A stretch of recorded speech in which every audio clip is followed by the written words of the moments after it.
My stepdaughter insulted me in front of my family. And when I confronted her, my wife humiliated me. She's not your daughter. Don't correct her. I just smiled the next morning. I canceled her university tuition, car and credit cards, and sent an eviction notice. Now they understood that I wasn't a father. I was their sole provider. My brother raised his beer to my brother, the one who's made it further than any of us. It was my 10th anniversary of my first restaurant. My family was gathered at my house, celebrating what I had built with my own hands. "And what are you going to study?" he asked my stepdaughter with the university he's paying for. "You have the world at your feet." She didn't even look up from the cell phone that I paid for something worthwhile. Law, medicine. I don't want to end up being a waiter my whole life. My fork dug into the plate. "Sorry, you heard me. Not all of us can settle for serving food and cleaning tables." My mother choked. My father stopped eating. The contempt in her voice was visceral, cutting through the air like a razor blade. "That was completely out of line," I said, feeling rage rise in my chest like lava. My wife glared at me as if I were the problem. "She's not your daughter, so shut your mouth. At least she knows what she wants. Unlike you who got stuck serving plates." The blow was perfect. In front of my family, she trampled on everything I was, everything I had built. Every word was a hammer blow to my dignity. I smiled slowly. Clarity was brutal and final. "You're right, I'm nothing to her." The next morning, I called my manager. "I'm not coming in today. Take care of everything, boss." "Yes, I just have to deal with something personal." I sat down at the computer with a cup of coffee that went cold, untouched. I needed to understand exactly what had been happening in my own home. While I waited for the banks page to load, memories hit me like a waterfall times. I had tried to set basic rules with my stepdaughter. No phones at the table. I had said, once during dinner, she didn't even look up. My wife immediately jumped in. "You're not her father, you have no right to correct her." Or the time she came home at 3 a.m. on a Friday, and I asked where she had been. She looked at me like I was trash and said, "Why do I have to explain myself to you?" My wife backed her up. "If you have a problem with her, you deal with me." Every time I try to exert any kind of authority or simply ask for basic respect, they shut me down and made me look ridiculous. My stepdaughter had quickly learned she could ignore me without consequence, and my wife made sure of it. I should have seen it coming, but I always justified it. "It's normal." I told myself, a rebellious phase, because I'm her mother's new partner. She hasn't fully accepted me. And it was the same with my wife. She was a single mother for so long that it's hard for her to let someone else into her daughter's care. I always found excuses for their behavior. The signs were there from the beginning, but I ignored them. I opened the credit card statements for the last 6 months. The first charge that caught my eye was a recurring one: Las Palmas Boutique Hotel. Always on a Tuesday or Thursday. Always when I was at the restaurants, $50 each time. That's when it all brutally clicked into place. Those were the exact days of their mother-daughter outings, the doctor's appointments, the family shopping trips, the activities they needed to do together. It was all a lie, perfectly orchestrated facade. My stomach dropped like a stone. My money was funding their hotel meetups while I worked like an idiot, believing I had a united family. My stepdaughter was her perfect alibi. I kept scrolling purchases at Neverpool for thousands of dollars: watches, designer shirts, expensive perfumes, gifts I had never seen, much less received. But what really destroyed me were the transfers. My wife had been moving money from our shared account to a personal account. I didn't even know she had $2,000 here, $3,000 there, always with vague descriptions like household expenses or family shopping. 23 transfers in 6 months, over $30,000. Pattern was perfect.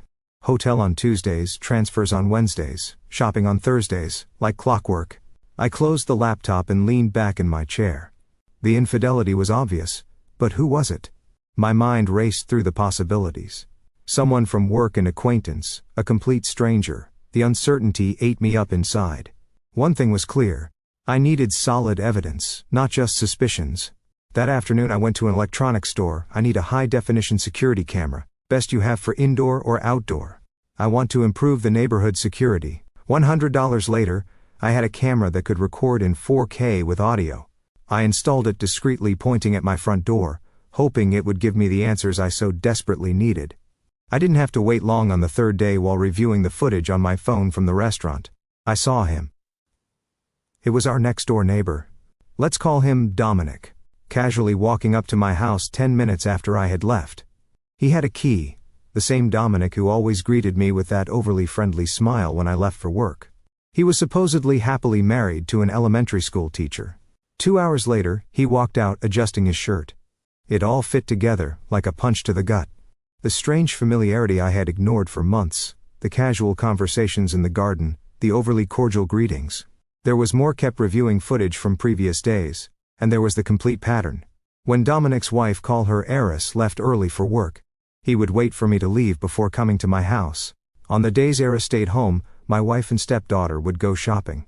Cross-reference, those dates with the hotel charges. Every single _ time, it matched perfectly. The realization broke me in two. My stepdaughter didn't just know about the affair. She was an active accomplice. Her insult during dinner had been cruel and dismissive. But now it hurt differently. She hadn't just humiliated me in front of my family. She had done it while covering up her mother's betrayal. That night I searched for Eric's profile on Facebook, a genuine smile, family photos that breathed normalcy. A woman who had no idea. Her husband was sleeping with the neighbor with my money. I took screenshots of everything, bank statements, camera recordings, transfers. I organized every piece of evidence by date and time. I called my lawyer. I need an urgent consultation regarding asset separation in a common law, marriage and fraud. Someone has been diverting money from our shared accounts without my consent. I want to know what my options are. The appointment was set for Friday morning. My lawyer got straight to the, technically, there's no marriage, so there are no marital assets to divide. The fraud is another story. If you can prove she used your money without consent for purposes that harm you, I have the proof. Then you have the right to recover that money and more. You can also proceed with a civil suit against both of them for moral damages. If they live on my property, if she doesn't pay rent and isn't on the lease, you can start eviction proceedings. 30 days. I walked out of that office with crystal clarity.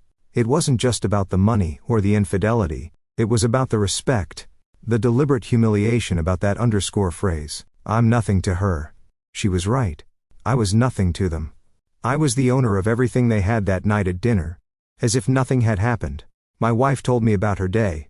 Dominic was helping me with some heavy boxes, such a helpful neighbor. I smiled and nodded.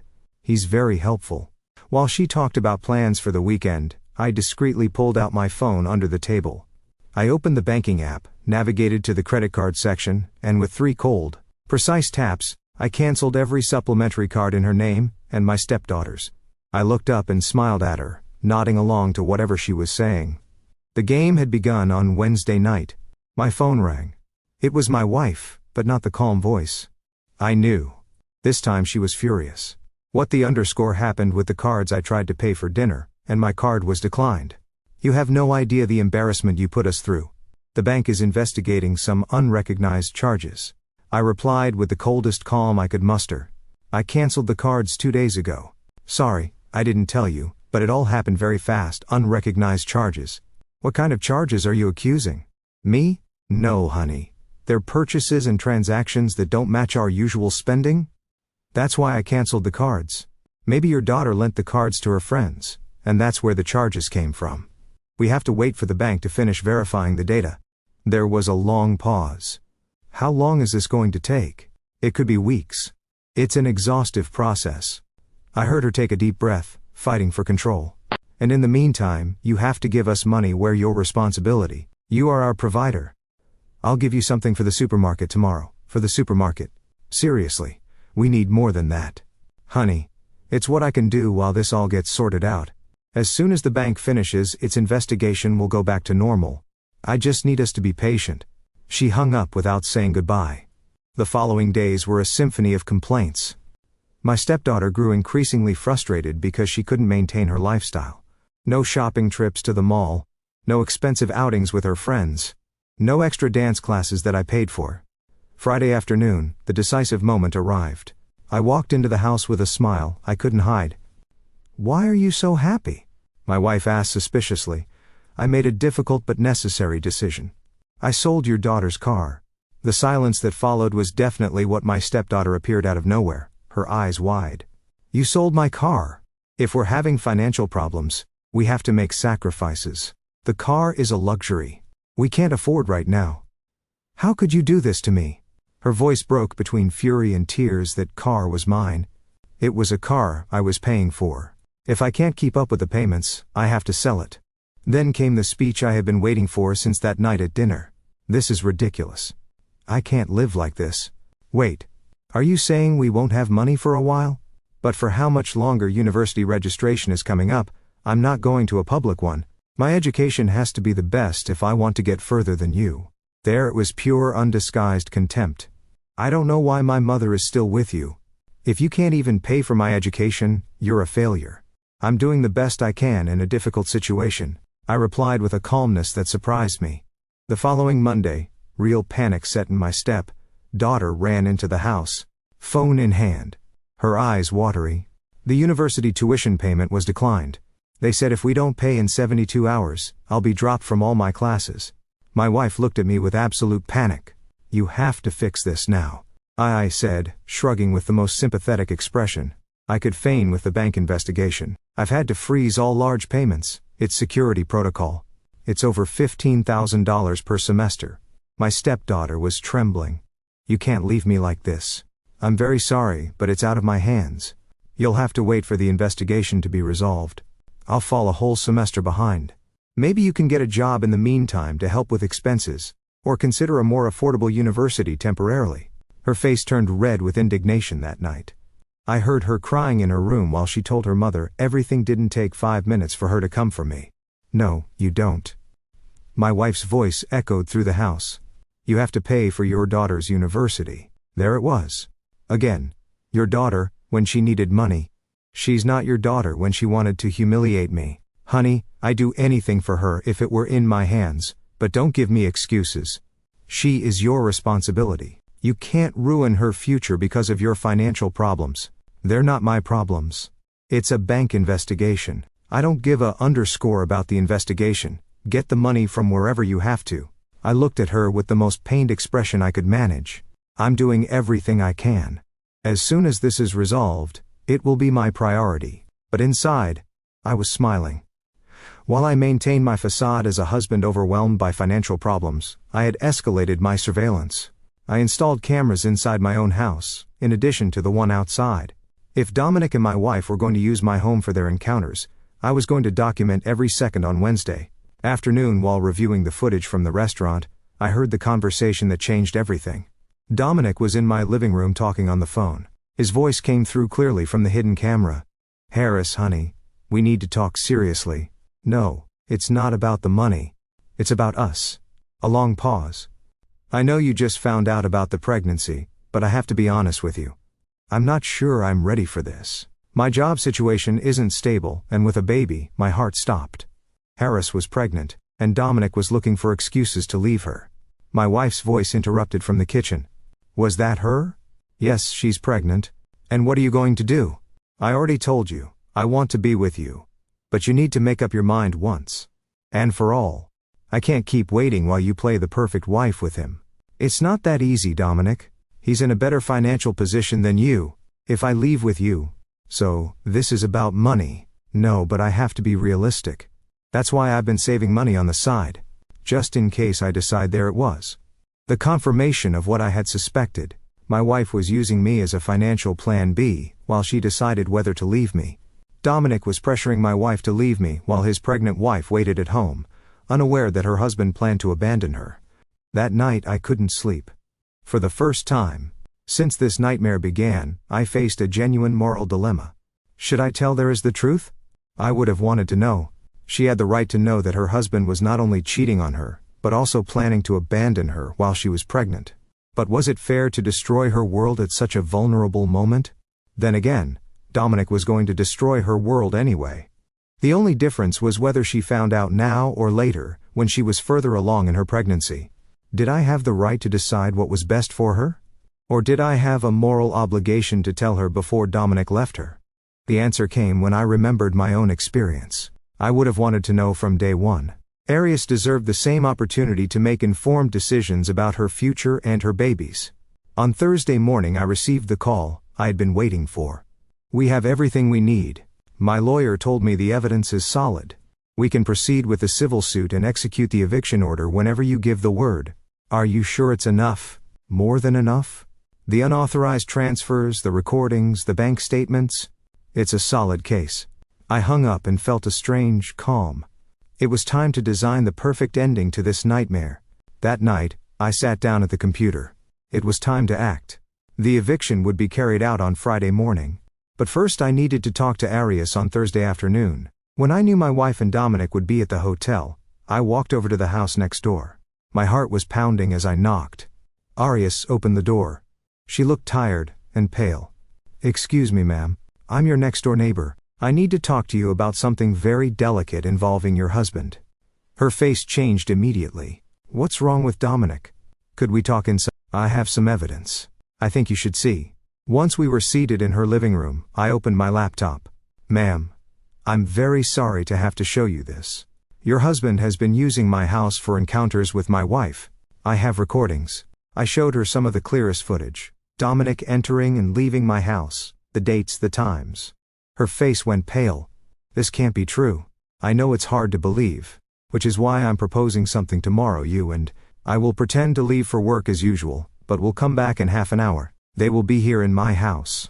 We're going to catch them red-handed." Aries looked at me with a mixture of pain and determination. "Are you sure?" "Completely. It's the only way for you to see the truth with your own eyes." Harris was trembling slightly. "Why are you telling me this?" "Because I'm a victim here too. And because I believe you have the right to know, especially now that you're expecting a baby." She was silent for a long time, processing the information. "What time tomorrow?" "You have to leave tomorrow as if you're going to work normally." "I'll do the same, but instead of leaving, we'll wait and come back 30 minutes later. By then they'll be comfortable and relaxed." Eris processed the information. 30 minutes. Exactly. We need to give them enough time to feel safe and well, to leave no doubt about what's happening. She nodded slowly. "I understand. Tomorrow I'll leave as usual, but I'll be back in half an hour." I walked back to my house knowing that this entire charade would end tomorrow. Truth would be there, raw and undeniable for Eris to see with her own eyes. That night I called my lawyer. "Everything is ready. I'll pick up the eviction notice first thing in the morning. I'll have it ready." The game was over. All that was left was to say checkmate. Friday morning, I left the house earlier than usual. "I'm heading to the restaurant. I told my wife, I have to take care of some pending matters early. Will you be back for lunch?" "I don't think so. It's going to be a long day." First, I stopped by my lawyer's office to pick up the eviction notice. The documents felt heavy in my hands, but also liberating. On my way back, my phone vibrated with a text from Harris. "I've left the house. All set," I replied immediately. "Perfect. I'm on my way. Had to pick something up. Meet me at the neighborhood park." I parked 2 blocks from my house and walked to the park. Harris was already there, sitting on a bench, looking nervous, but determined. "Are you ready?" I asked her. "No, not really. But let's do this. It's okay. You're not alone in this. We're in this together. We're going to make them regret messing with us." She nodded, trembling. We walked in silence to my house. My heart was beating so hard. I was sure she could hear it. When we arrived, I took out my keys and opened the door slowly and quietly. "This is your last chance to back out." "If you're not sure," I whispered. "No, I need to see this." I opened the door and we went inside. We found clothes scattered all over the floor. It seemed they were in quite a hurry. Then we heard the moans coming from our bedroom. With my heart pounding, we went up the stairs. Harris, barely holding back tears, looked like she was about to throw up. As we got closer, the sounds grew louder. I thought I might throw up too. The sound of the door opening made them turn. I saw the exact moment the color drained from their faces. Dominic nearly threw my wife to the floor as he scrambled up, barely covering himself with a sheet. She was frozen with her mouth open, desperately trying to cover herself with a pillow. "No, this can't be happening." My wife staggered, looking between Eris and me with wide, terrified eyes. How Dominic, consumed by panic, didn't know what to say. "Harris, you were supposed to be at work." His voice came out in a high-pitched squeal, completely different from his normal tone. "It's not what Ira says." Voice exploded like thunder. "You're screwing the neighbor." My wife finally reacted, getting to her feet on shaky legs. "Wait. We can explain this. It's not what it looks like. We were just what." I looked her straight in the eyes. "Don't tell me he was helping you unclog your drain," I said, laughing. "I don't know how you plan to explain this when we've clearly seen you." Do you take us for fools? Dominic had turned pale as a ghost. He was literally shaking. Harris, baby, please, let me explain. This was a mistake, a moment of weakness. Eris looked at him with absolute contempt. Weakness? I'm pregnant, Dominic, and you're here with this. She walked towards him, pulling out her phone. But don't worry. My lawyer will make sure you pay every cent of child support. I'm taking the house, the car, even your underscore pension. Don't think you're getting out of this unscathed. Aries. Please think about the baby. I am thinking about the baby. That's why I'm going to bleed. You try until you have nothing left.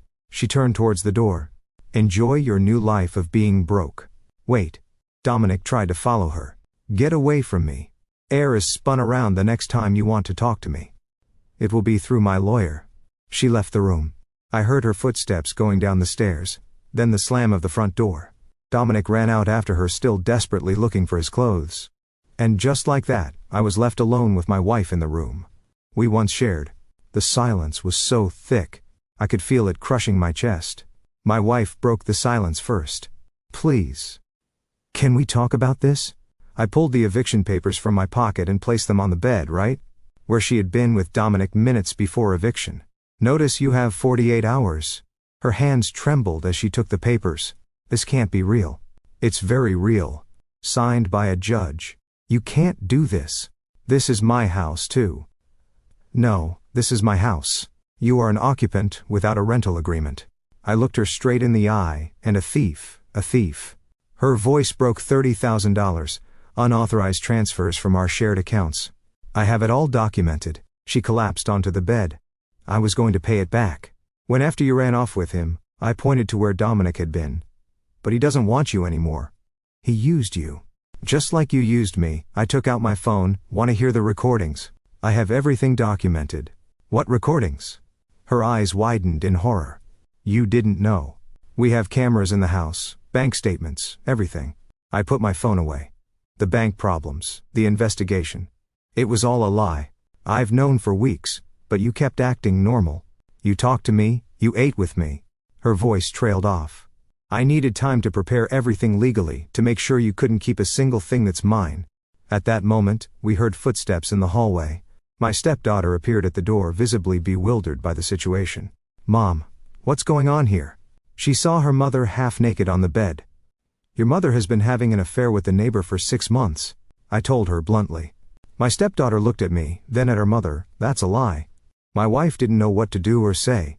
And you knew I added the mother-daughter outings, the hotels. My stepdaughter lowered her head, unable to deny it. As they say, silence speaks volumes. You knew the whole time. It wasn't a question. I took the papers from the bed and gave them to her. You both have 48 hours. What? My stepdaughter snapped her head up. You're kicking us out. It's an eviction order signed by a judge. I handed her the papers. By the way, tell your mother to watch the mail. The summons for the lawsuit over the $30,000 she stole will be arriving soon. $30,000. My stepdaughter turned even paler. $30,000. I looked at my wife. She was planning to run off with the neighbor. Money that you will now have to pay back with interest and damages. It was our money, my wife said, getting up from the bed, still trying to cover herself. It was my money. I cut her off. You used it to build your plan B. My stepdaughter connected the dots. Mom, instead of using it for my education, you were planning to leave me. My wife's silence was all the answer she needed. It seems your mother chose her lover, and you helped her by covering for it all. But what am I going to do now? Her voice broke. University.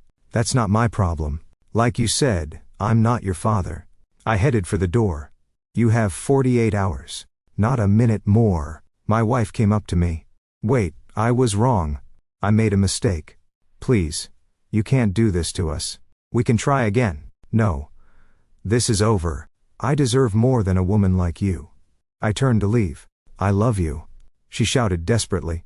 I can change. We can start over. I stopped in the doorway. You don't love anything. But my money. The only difference is, now it's gone. And us, where are we going to go? That's not my problem anymore. I went downstairs without looking back. I heard my stepdaughter crying. I heard my wife screaming at me. I heard all the chaos I was leaving behind. But I just kept walking. I walked out of my own house for the last time as the man I had been. When I returned in 2 days, I would be the absolute owner of my life and my property. They would have to discover who they were without my money, without my house, without me. It's been 2 months since I kicked them out of my house. I stayed in a hotel for those 2 days while they packed. When I came back, the house was empty, but intact. At least they had the decency not to destroy anything. Eris followed through on every threat. Dominic lost the house in a divorce, the car, and is paying child support that has him working 2 jobs.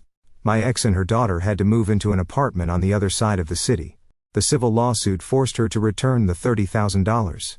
She had to empty that secret account down to the last cent plus interest and legal fees.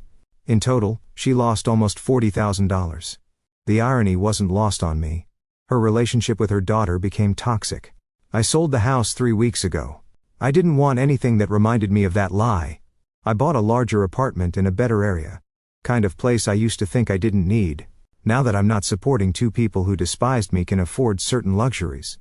Business is better than ever. I'm considering opening a 3rd location. Yesterday, I received a text from my stepdaughter from an unknown number. I'm sorry, I made a horrible mistake. Please. I need help with university. I promise I'll pay you back everything when I graduate. I read it twice. I remember that dinner. I don't want to end up being a waiter my whole life. I deleted it without replying. Read it. Was I too ruthless?